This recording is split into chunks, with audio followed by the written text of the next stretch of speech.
Anyone watching this segment should really understand that codes are great for safety, for Right. keeping a family safe. Yep. But then there's an infringement on our freedom of choice. Yeah. And I understand, like you said earlier, it's all about being conservative, being in terms of climate.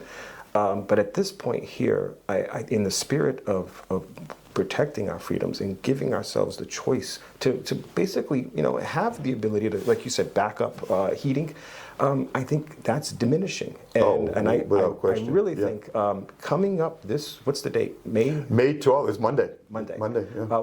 How do people vote accordingly?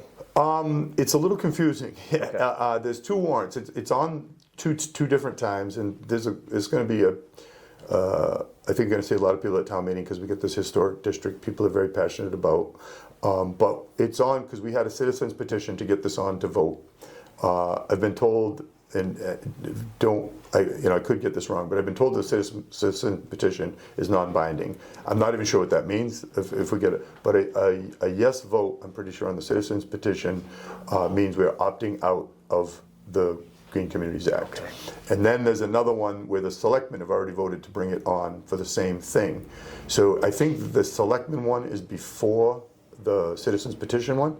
And I'm pretty sure the vote is yes to eliminate the Green Communities Act. Okay. And I forget the articles. I think the first one is number 31, but I couldn't. All right, don't hold me to that. we'll definitely post it. And yeah. We'll include it in this segment so people really understand, Yeah. because I think, as you're saying, it's very easy to misinterpret. And It you're going is. in there, I'll take, every time I go to these meetings, and whether it's a town meeting or otherwise, you've got to be careful of the language and the way it's written.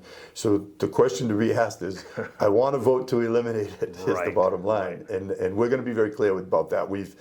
I have been working with some great people in town who are passionate about it, getting rid of it, and it's a good. It started with 3 or 4 people, and I think the last meeting we had there was probably 22, 23 people there.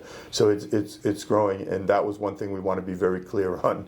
And they're going to talk to the town moderator and the whole bit to make sure that people understand. But it's to eliminate it, and I have nothing against even the Green Communities Act except this. Like, it's forcing a lot of builders Absolutely. to do things, all the builders really. And- I don't think you're going to meet a builder that's not, that doesn't have a Absolutely. view on this. And I'm glad you're shining a spotlight on this one aspect.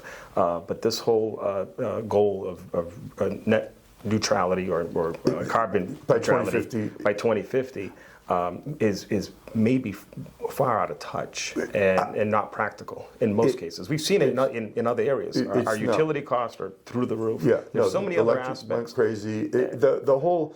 I don't even think it as simple as that. Carbon neutrality. I bet you if you ask 10 people, you're going to get 10 different answers on even what that means.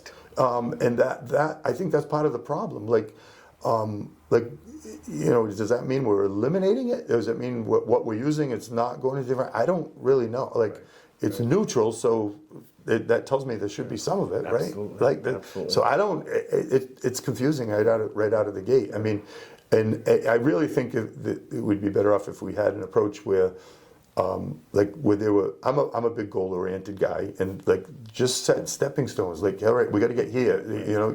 You gotta be able to do certain things before you can do other things. Exactly. And I think that they need to clearly define that, and I would be behind that.